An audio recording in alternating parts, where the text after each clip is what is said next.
أعوذ بالله من الشيطان الرجيم بسم الله الرحمن الرحيم اللهم أرنا الحق حقا وارزقنا اتباعه وارنا الباطل باطلا وارزقنا اجتنابه اللهم آمين يا رب العالمين. سبحانك لا علم لنا إلا ما علمتنا إنك أنت العليم الحكيم. رب ارحمهما كما ربياني صغيرا رب ارحمهما كما ربياني صغيرا رب ارحمهما كما ربياني صغيرا. یہ حلقے ایسے ہیں کہ مجھے اس چیز کا اندازہ ہے کہ بہت سے لوگ مجھے کرٹیسائز کریں گے اور اتنے زیادہ خوش نہیں ہوں گے، اور میں آپ لوگ کو ایک واقعے کی طرف آپ کی توجہ دلوانا چاہ رہا ہوں، اور وہ واقعہ ہے حضرت سعد بن معاذ رضی اللہ عنہ کا۔ حضرت سعد ایسے صحابی ہیں، ایسے جلیل القدر صحابی ہیں کہ آپ حیران ہوں گے اس بات کو سن کے کہ حدیث نبوی میں ہے، آپ صلی اللہ علیہ وسلم نے فرمایا کہ جب حضرت سعد رضی اللہ عنہ ان کے زخم لگ گیا تھا غالباً جنگ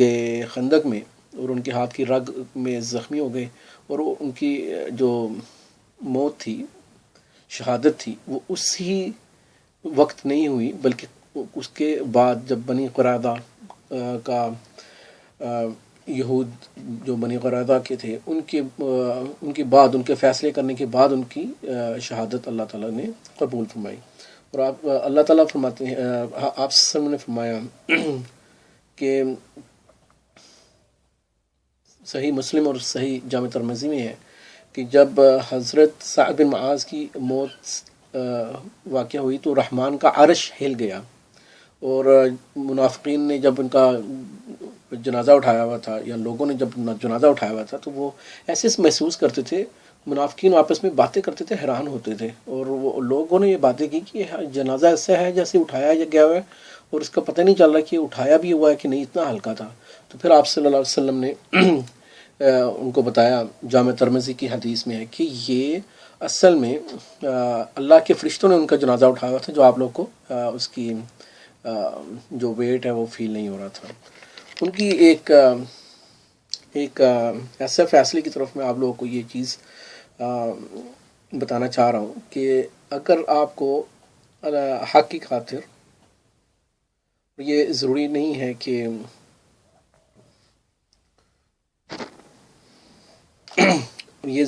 کہ ہر کوئی آپ سے خوش رہے، آپ کو اگر کرٹیسزم کا سامنا کرنا پڑتا ہے تو وہ بھی آپ کے لیے ایک قیامت کے روز باعث سعادت ہوگی۔ حضرت ایک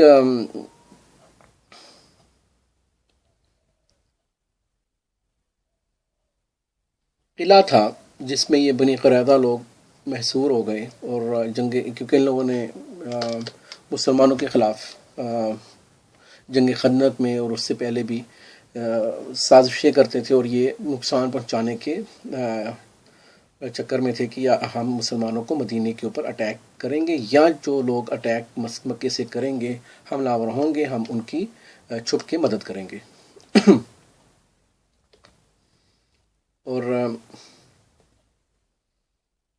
انہوں نے اپنے آپ کو قلعے کے اندر محصور کر لیا۔ پھر ان کے پاس اتنا ساز و سامان تھا کہ وہ اس کے اندر کافی دیر رہ بھی سکتے، لیکن اللہ تعالیٰ نے ان کو ان کے دلوں میں رعب ڈال دیا، کیونکہ حضرت علی رضی اللہ عنہ جو کمانڈ کر رہے تھے،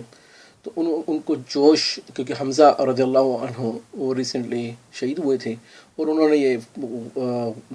جوش سے، گرج سے اعلان کیا کہ اے ایمان کے فوجیوں، اللہ کی قسم اب میں بھی وہی مزہ چکھوں گا جو حمزہ نے چکھا تھا، یا اس قلعہ کو فتح کر کے رہوں گا۔ جب انہوں نے یہ چیز سمجھی کہ یہ اب تو نہیں ٹلیں گے مسلمان، اور یہ اصحاب رسول، یہ بڑے حضرت علی کو کسی کو نہیں پتہ، اور انہوں نے کہا کہ ٹھیک ہے، ہم لوگ اپنے آپ کو باہر نکالتے ہیں، آپ لوگ جو بھی فیصلہ کریں۔ ان کو یہ امید تھی کہ شاید ان کے حق میں نرمی کی جائے۔ تو بنو قینقاع، خزرج اچھا، اصل میں اوس و خزرج یہ مدینے کے مین قبائل تھے، اور ان اوس کے یہ انہوں نے وہ چاہتے تھے کہ آپ صلی اللہ علیہ وسلم ان کے معاملے میں تھوڑی سی نرمی برتیں. انہوں نے سفارشات کی، اور آپ صلی اللہ علیہ وسلم نے یہ کہا کہ ٹھیک ہے، اللہ کے نبی ایسی سفارشات کو ایکسیپٹ نہیں کرتے تھے، لیکن وہ کسی کی دل کو بھی تکلیف نہیں پہنچانا چاہتے تھے کہ ہم لوگوں نے اس پہ سختی کی، وہ اللہ کا حکم نازل کرنا چاہتے تھے. اب انہوں نے کہا کہ ٹھیک ہے، آپ لوگ کیا اس چیز پہ خوش ہیں کہ اگر ہم آپ کے قوم کے سردار کے اوپر یہ فیصلہ چھوڑ دیں، کوئی ایسا بندہ لائیں جو آپ کی قوم میں سے ہو، تو وہ اللہ کی کتاب کے مطابق وہ اس کے اوپر فیصلہ کر دے. سب لوگ خوش ہو گئے. انہوں نے کہا ٹھیک ہے، انہوں نے کہا ٹھیک ہے، میں حضرت سعد بن معاذ جو کہ زخمی تھے، مدینہ میں تھے، تو ان کے اوپر وہ اگر میں چھوڑ دوں تو سب لوگ راضی ہو گئے، کہ ان کو یہ امید تھی کہ وہ ان کے ساتھ حسن سلوک کا اور نرمی کا برتاؤ کریں گے، اور ان کے حلیف ہیں. جب حضرت سعد کو بتایا گیا، ان کو روانہ کیا گیا، تو ان کو یہ بتایا گیا کہ آپ کو حاکم اس لیے بنایا گیا ہے کہ آپ کو اللہ کے رسول صلی اللہ علیہ وسلم نے آپ کو حاکم بنایا ہے کہ آپ فیصلہ کریں حق کے ساتھ، اور لوگوں نے یہ گمان رکھا ہے کہ آپ ان کے ساتھ حسن سلوک کریں، اور ان کو جیسے سفارشات پیش کر رہے تھے. اور انہوں نے جب بہت زیادہ ان کو سفارشات پیش کی کہ آپ ان کا ہمارے حلیف ہیں، اور ان کے بارے میں اچھائی کا اور احسان کا دھیان رکھیے گا، اور یہ اور وہ چپ رہتے تھے. اور وہ جب ان کو وہاں سے گدھے کی ایک سواری تھی، اس کے اوپر چڑھا کے لے جایا جا رہا تھا، تو لوگ پہنچنا شروع ہو گئے، اور انہوں نے ایسی سفارشات پیش کرنی شروع کی، اور بالکل وہ خاموشی سے سب کی سن رہے تھے. جب انہوں نے دیکھا کہ لوگ نہیں ہٹ رہے ہیں اور وہ سفارشات کے انبار لگائے جا رہے ہیں، انہوں نے ایک تاریخی جملات تھے وہ جو کہے. انہوں نے کہا کہ اب وقت آ گیا ہے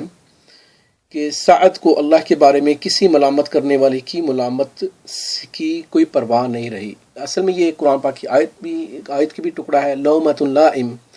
کہ وہ لوگ پرواہ نہیں کرتے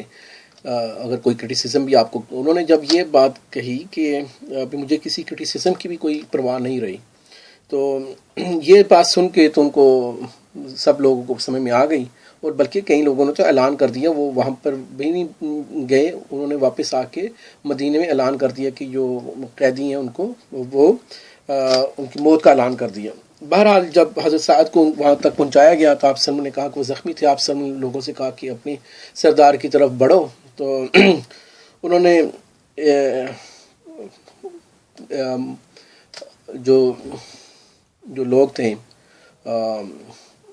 جنہوں نے سفارشات کی بنا پہ ان کو بلایا تھا، انہوں نے سب لوگوں سے کہا کہ کیا مسلمانوں سے اور دوسرے لوگوں سے کہ جو میں فیصلہ کروں گا کیا اس کے اوپر آپ عمل نافذ ہوگا کیا، جیسے ہم لوگ کہتے ہیں کہ اس کے اوپر آپ کو یہ بات تسلیم کی جائے گی.